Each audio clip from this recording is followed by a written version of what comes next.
Hello दोस्तों, मैं हूं आपका दोस्त एडवोकेट शिवेंद्र प्रताप सिंह। आज हम आपको बताएंगे 498A के केस में अर्थात धारा 85 BNS के केस में, यानी पति पत्नी के विवाद में जब FIR दर्ज हो जाती है तो मैं पतियों को आज एक ऐसा रास्ता बताऊंगा जिससे न उनको कभी ट्रायल लड़ने की ज़रूरत पड़ेगी, यानी कि न हर महीने तारीख पे जाने की ज़रूरत पड़ेगी, और ना ही आपको जमानत कराने की ज़रूरत पड़ेगी।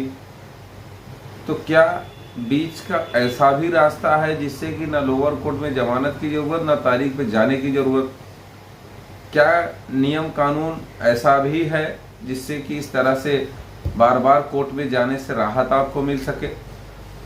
तो देखिए, स्टेप टू स्टेप अगर काम आप करते गए और आपके खिलाफ फर्जी FIR है, झूठी FIR है, ना कोई मेडिकल है, ना कोई घटना की दिन तारीख है, ना आपने कभी मारा पीटा गाली गुप्ता दिया, यानी कि किसी भी प्रकार से आपने प्रताड़ना नहीं की, आपके ऊपर फर्जी 498A की FIR कर दी गई, फर्जी आपके ऊपर मुकदमा कर दिया गया, फर्जी आपको हैरान परेशान करने के लिए, टॉर्चर करने के लिए, दबाव बनाने के लिए किसी बात को लेकर, तो ऐसी स्थिति में आपको न जमानत कराने की ज़रूरत है, न मुकदमा लड़ने की ज़रूरत है।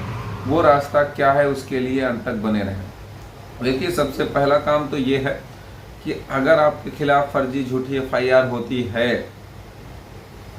तो आपको FIR स्टेज पे ही क्वेश्चनिंग में जाना चाहिए। हालांकि क्वेश्चनिंग होती नहीं है, लेकिन एक फ़ायदा आपको मिलेगा कि स्टे मिल जाएगा चार्जशीट तक, till the submission of chargesheet.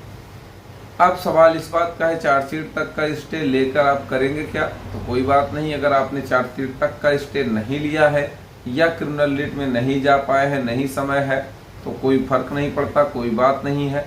आप जब चार्जशीट फाइल हो जाए, जब समनिंग ऑर्डर आ जाए,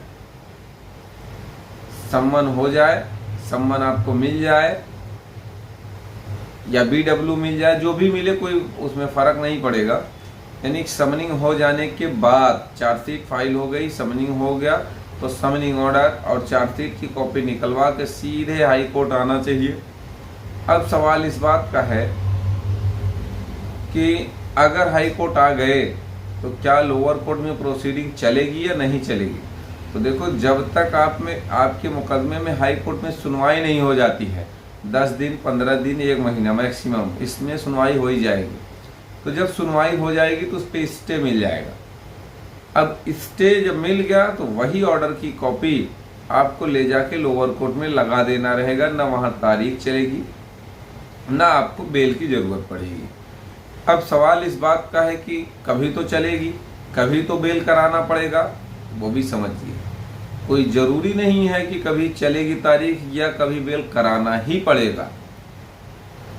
आपके पास एविडेंसेस हैं, आपके पास सबूत है, आपके पास जो है किसी प्रकार से प्रताड़ना न करने का तमाम कारण है कि आपके खिलाफ जो झूठी FIR हुई है वो क्वैश भी हो सकती है, केवल स्टे की बात ना करो।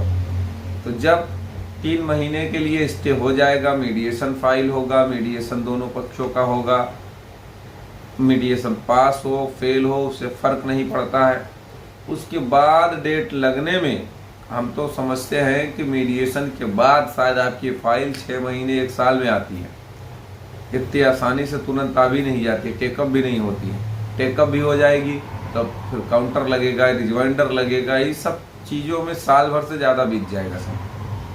कभी कभी 4-4 साल, कभी आपने देखा होगा 482, कभी 19 में फाइल हुई है, 24 में डिसाइड हो गई, यानी 5 साल में। इसी तरह से चलते हैं मुकदमे।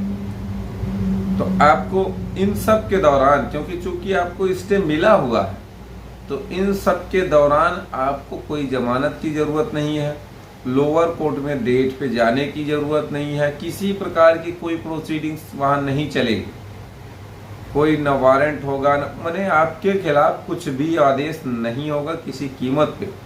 ये तो रहा आपका फ़ायदा, ये सबसे बड़ा फ़ायदा है। तो अब बात कर लेते हैं लोअर कोर्ट में अगर आपने बेल करा लिया। भाई, अगर आप बेल कराएंगे तो हाई डेट पे आप जाओ। दोनों रास्ते ठीक हैं, कोई ये नहीं है कि मैंने FIR से लेके चार्जशीट फाइल होने तक मैंने आपको बता दिया कि ये ऐसा रास्ता है कि कभी जीवन में आपको जमानत नहीं करानी पड़ेगी, ना ही सरेंडर करना पड़ेगा, ना रेगुलर बेल कराना पड़ेगा और ना ही एंटीसिपेटिक बेल की कोई ज़रूरत है। पहले क्रिमिनल लिट फाइल किए, क्रिमिनल लिट के बाद जब चार्जशीट फाइल हो गई तो आप चार्जशीट को चैलेंज कर दिए, प्रॉपर स्टे हो जाएगा, क्वेश भी हो जाएगी, कोई ये नहीं है कि नहीं होगी। लेकिन अब वो अलग अलग फैक्ट पे अलग अलग मुकदमे होते हैं, तो मुकदमे देखने के बाद ही बताया जा सकता है कि ये आपकी चार्जशीट या आपकी FIR क्वेश होगी कि नहीं होगी। तो अगर कोई सवाल शेष रह गया है तो स्क्रीन पर चल रहे नंबर पर फ़ोन करके भी आप जानकारी ले सकते हैं। उम्मीद करता हूँ, आशा करता हूँ आज का यह वीडियो आपको बेहद पसंद आया होगा। अगर वीडियो पसंद आए तो वीडियो को लाइक करें, शेयर करें। YouTube channel CVN high court को जरूर सब्सक्राइब करें।